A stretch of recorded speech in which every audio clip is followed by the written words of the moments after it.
பொதுவாக பார்த்தீங்கன்னா love marriage பண்ணிவிட்டு அவங்களுக்குள்ளே ஏதோ ஒரு சின்ன பிரச்சனை அப்படின்னு சொல்லி பேரண்ட்ஸ் கிட்ட போயிட்டு சொன்னால் பெற்றவங்க என்ன பண்ணணும், ரெண்டு சைடும் விசாரித்து அதை அவங்கக்கிட்ட அட்வைஸ் பண்ணி அவங்க ரெண்டு பேரும் ஒத்துமையாக வாழறதுக்கு ஹெல்ப் பண்ணணும். அதுதான் பெரியவங்களோட கடமை. ஆனால் நிறைய இடத்துல பார்த்தீங்கன்னா பொண்ணை சார்ந்தவங்க பொண்ணுக்கு மட்டும் சப்போர்ட் பண்ணுறாங்க, மாப்பிள்ளை வீட்டில் மாப்பிள்ளைக்கு மட்டும் சப்போர்ட்டாக பேசுகிறாங்க. என் பையன் தப்பு பண்ண மாட்டான், என் பொண்ணு தப்பு பண்ண மாட்டா, அப்படி சப்போர்ட்டாக பேசுகிறாங்க. அந்த மாதிரி என்றைக்குமே செய்யக்கூடாது. நிறைய வீட்டில் பார்த்திங்கன்னா பேரண்ட்ஸாலேயே இந்த கப்புள்ஸ் பிரிஞ்சு தான் நிறைய சரித்திரம் இருக்குது. இந்த வாழற பிள்ளைய தாயார் கெடுத்தா அப்படின்ற மாதிரி பழமொழியெல்லாம் நிறைய இருக்குது. அதனால் அதுவும் இல்லாமல் இன்னொரு டிஸ்கரேஜ் வேறு பண்ணுறாங்க.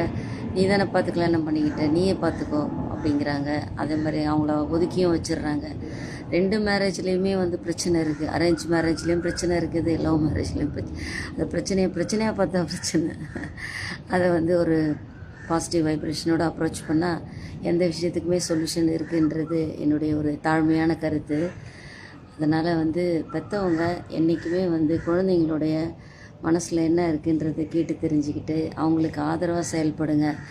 ஒரே சைடாக பேசாதீங்க. எப்பயுமே ரெண்டு சைடு இருக்கிற பிரச்சனையும் நம்ம கேட்டால் தான் அங்கே அவங்களுக்குள்ளே என்ன நடந்ததுன்றது நமக்கு தெரியும்.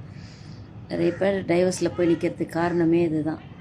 வாழ்க வளமுடன், ஒற்றுமையாக இருப்போம், உலகத்துக்காக, நன்மைக்காக.